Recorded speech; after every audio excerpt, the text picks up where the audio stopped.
Hi, it's Summer, and today I'm finally doing my February wrap-up. I didn't mean to wait until almost an entire month later to film this, but better late than never. I read 9 books in February, which I'm so excited to talk to you about. I also wanted to mention my Instagram account really quick too, because I said this in my last video, but I've been making mood boards for each of the books that I read during the month, so I post those like in a carousel with my wrap-up picture. So if you like reviews in that type of format, it has the picture of the book, a mood board behind it, and then my Goodreads review next to it. So I'm going to be trying to do those for all of the books that I read every month. And these ones are already up and on my Instagram. I'll just get started though. So the first book that I read in February was Your Soul is a River by Nikita Gill. I read this for the X's and O's readathon that I was a co-host for. The next books that I'm going to mention are also for that readathon. So if you want to have any kind of like more in-depth thoughts, or if you want to see my vlog from that week, I will link it up in the cards. But this is a poetry collection and I've known about it for a while. One of my favorite poems is from this collection and I found it on Pinterest like forever ago. So it's taken me a long time to finally get to this book. I gave this 2 stars. It was not my favorite.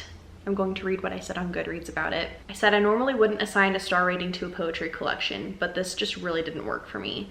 It felt so repetitive, tumblery, and what you read is what you get.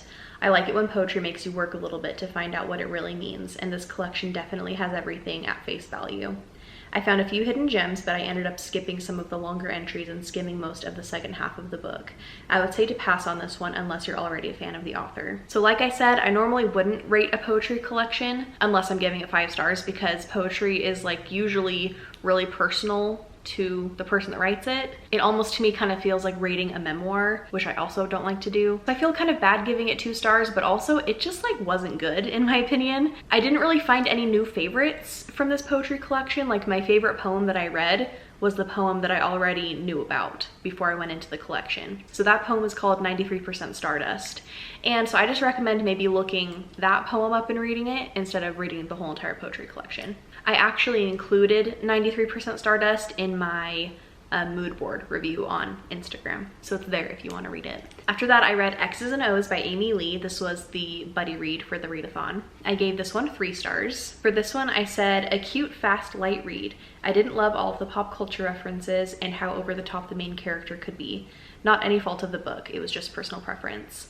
I also wish that the pacing had been done a little bit differently.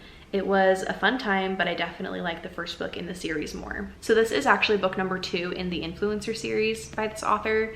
The first book is called Set on You, and it's about a curvy influencer, and I loved that book so much. So it was kind of hard to not compare them to each other. I just really liked the first book a lot more. And even though there were pop culture references in that first book as well, it for some reason just felt like a lot more in this one, and it was really getting to me. This one is about the main character. Her name is Tara, and she's like a book influencer.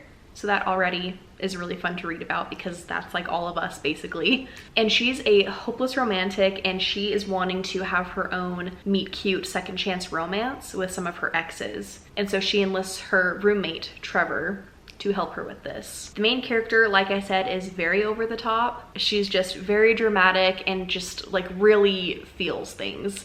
And I almost kind of imagined her like Jess from New Girl, just like very passionate and is almost kind of trying to force things to work when they shouldn't. And Trevor is very much like the opposite of her, so it's kind of a fun opposites attract romance. I feel like he kind of keeps things real with her, and he also is like not a romantic. He doesn't like commitment. Even though Tara was over the top and kind of got on my nerves sometimes, she's a very lovable character and you do just like want the best for her.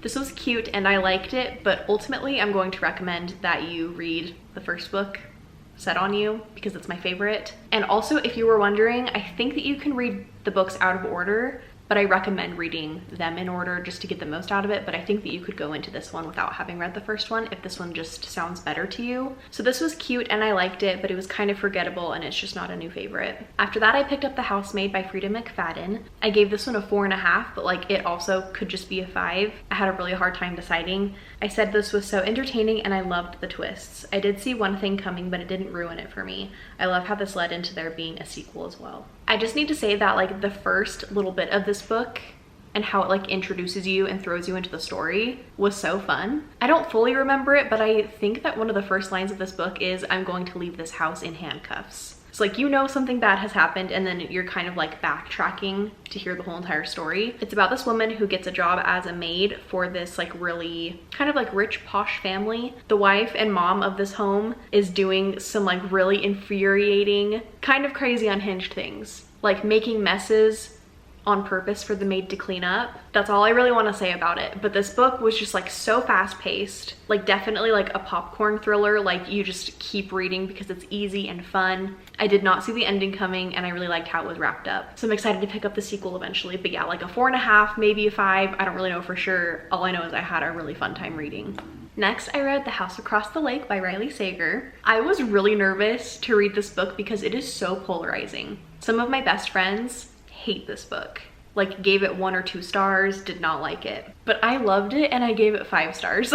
So this is my second Riley Sager that I rated 5 stars. This one is about a recently widowed actress and she's living in her family's lake house. She's dealing with the grief of losing her husband and she also is kind of like an alcoholic and she's just kind of spiraling, so her family just kind of like sends her there in hopes that she'll kind of like work through things. Like the title says, there is a house across the lake and she kind of befriends the couple that live there. One night she thinks that she sees something that is not good. And so the book is just her kind of trying to like figure out what has happened. And she's also kind of an unreliable narrator because of like the alcohol and stuff. This was just like such a ride. It was so good. I had the best time reading it. And I absolutely did not guess the ending. Like one aspect in particular I did not see coming, and it was just so fun and satisfying to be like kind of tricked by a book, because I feel like I've read enough thrillers now that it's kind of hard to take me by surprise, and I loved that this book did that. I would say that if you have liked Riley Sager in the past and this premise sounds good to you, I would say to at least try it,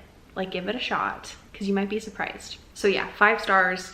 I loved this one. After that, I read Malice House by Megan Shepherd. This was one that I was so excited to get to, and it was actually the pick for February's Sleep When I'm Dead book club. It's hosted by my friend Jessie, and I'm pretty sure that Keisha was the guest for this read. This one is about an aspiring artist. Her name is Haven, and she is cleaning out her father's home because he's recently passed away. So while she's cleaning out his home, she finds an unpublished manuscript, and it's really different from anything else that he published. It's called Bedtime Stories for Monsters. It's very creepy and unsettling, and she is kind of like prompted to like draw the characters from the story, and then some crazy things start happening. For this one, I said, I'm still unsure if this is closer to a 3 or a 4 star, but I definitely liked it. It's not for everyone, but I really loved the setting, the book within a book, and all of the creepiness. I predicted the main twists from pretty early on, so those reveals didn't have very much impact. I think I'm gonna stick with giving this one a 4 star. I've forgotten a lot of details about it, but I just remember having a really fun time reading this. It's really different from anything that I've read before. I think some people will love this and some people will hate it. I thought it was a really cool, unique book though. After that, I read Better Than the Movies by Lynn Painter. I read this for my in-person book club. I feel like I don't remember a ton about this one either. It's about a girl in high school and her mom passed away a few years ago, and she still is just like having a really hard time with it because her and her mom were really close. They really connected with each other over rom-coms, so there's like a ton of rom-com like references and stuff, which normally I don't like pop culture references in books, but in this one it kind of worked for me a little bit, especially because I had seen a lot of the movies that are referenced, so it was kind of fun. I want to say that this one has fake dating in it, but I honestly don't fully remember. I just remember thinking that the romance was really cute. This might end up being a little bit repetitive, but I want to read what I wrote on Goodreads for it. I said at first I wasn't sure if I would like this one because it's YA and has a lot of pop culture references, but it was actually really cute and had some hard-hitting elements. I really liked the chemistry between Liz and Wes and their friends to lovers plot. I did take some stars off for the pop culture references. They weren't as bad as I expected, but I still didn't love them. And I didn't like that Liz was made out to be a little bit of a manic pixie dream girl. She was also just a very over-the-top character in general. And I said she's basically Tara from X's and O's as a teen.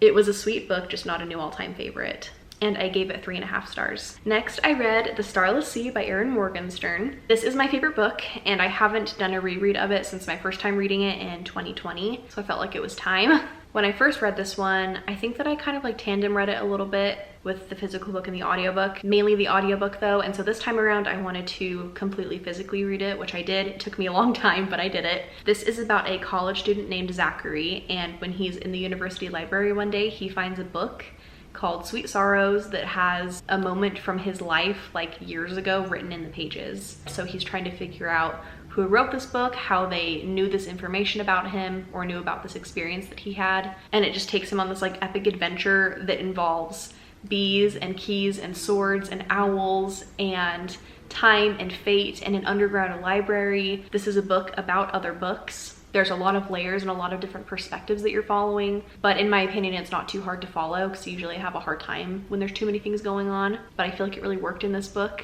I just love this book. I loved it just as much as my first time reading it. If you haven't given this one a chance yet, please at least just try it because I love it and it's so good.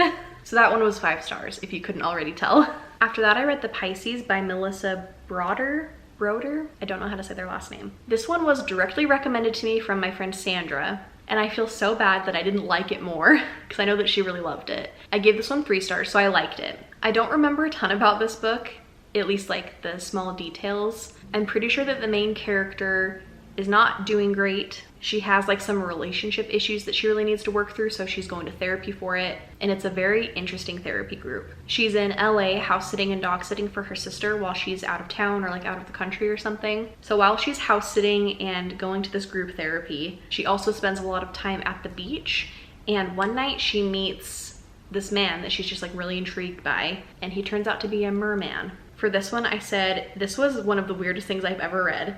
I love weird books, but this one might have been a little too much for me. I thought the story itself was very interesting and thought-provoking. I also enjoyed the blunt/crude writing, and I felt that the audiobook really fit the writing style. There were just a lot of scenes that I could have really done without. One in particular that was really gross. If you know, you know. This one is very graphic and explicit, so definitely look into trigger warnings before going in.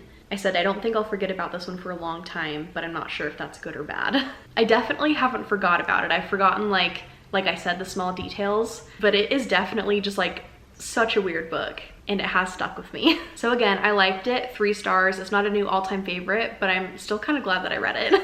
And then the last book that I read was Half a Soul by Olivia Atwater. This one is advertised as Bridgerton meets Howl's Moving Castle, and I love that so much for this book, and I would say that that's a pretty accurate description. This one is set in the Regency era, and it's following the main character. Her name is Theodora, but she goes by Dora. When she was young, she got cursed by a fairy and got half of her soul taken away. And that experience like really changed her and how she behaves. She doesn't really feel emotions anymore in the same way that she used to, or that like everybody else around her does. She doesn't really feel embarrassed, so it kind of causes her to like speak her mind and be really blunt with people, and not at the best times, so she kind of causes some scandal sometimes. This follows her as an adult. Her and her cousin get shipped off to London to participate in like the dating season. While she's there, they're also kind of trying to maybe find a cure for her curse, and there's kind of like another plot line that happens. There's also kind of like a grumpy relationship, and it is the trope that I did not know I needed. I loved it, and I want more books with that trope in it. It was just the best. I just loved every second of reading this, and I just didn't want it to end. My only like little complaint is that it feels a little bit insta-lovey, but I honestly love the book and the romance so much that I don't even really care. So I gave this one 5 stars. So those were all the books that I read in February. I came out of it with 2 new favorites, so I just love that so much, and I also love that I got to reread my favorite book. Let me know in the comments what your favorite book that you read in February was, and I will just see you in the next one.